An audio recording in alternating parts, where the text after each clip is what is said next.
I bought a CNC router, and I'm still learning to use it. Unfortunately, I've lost some router bits. I've hit clamps, I've hit screws, and I'm tired of breaking router bits. It's time to come up with a better hold down. Because I like to cut 4-foot by 4-foot sheets of plywood, and I like to get as many parts on as possible, which doesn't leave room for clamps. I came up with a simple design which I could make out of soft pine, so I don't hurt the router bits if it hits these wooden clamps.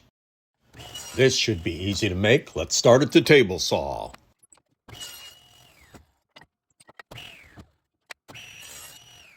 Then we go to the miter saw. Always watch your fingers and don't do anything unsafe. And then the drill press. Now let's try these out on my next project.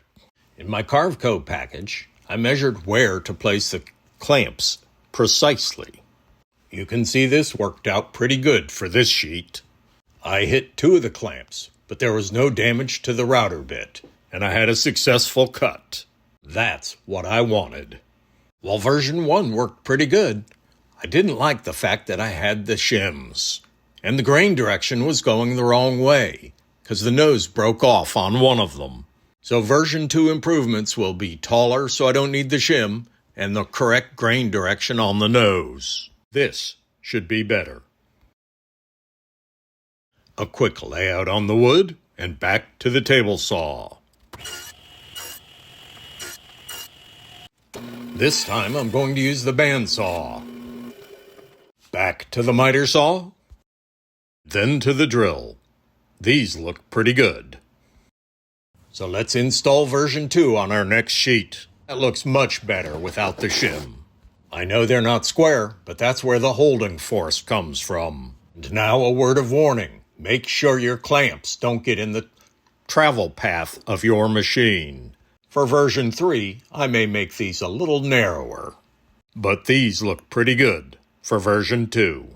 So now for sheet 2, I go to my Carveco software and measure where I'm going to put the clamps.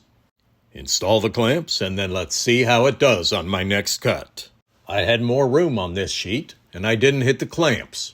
But I felt better knowing that if I did, I wouldn't ruin another router bit. I'm happy with this solution, and I hope you liked it too. Thank you for watching. Please subscribe, like, and ring the bell. I appreciate you watching the Johnsonville Woodworker.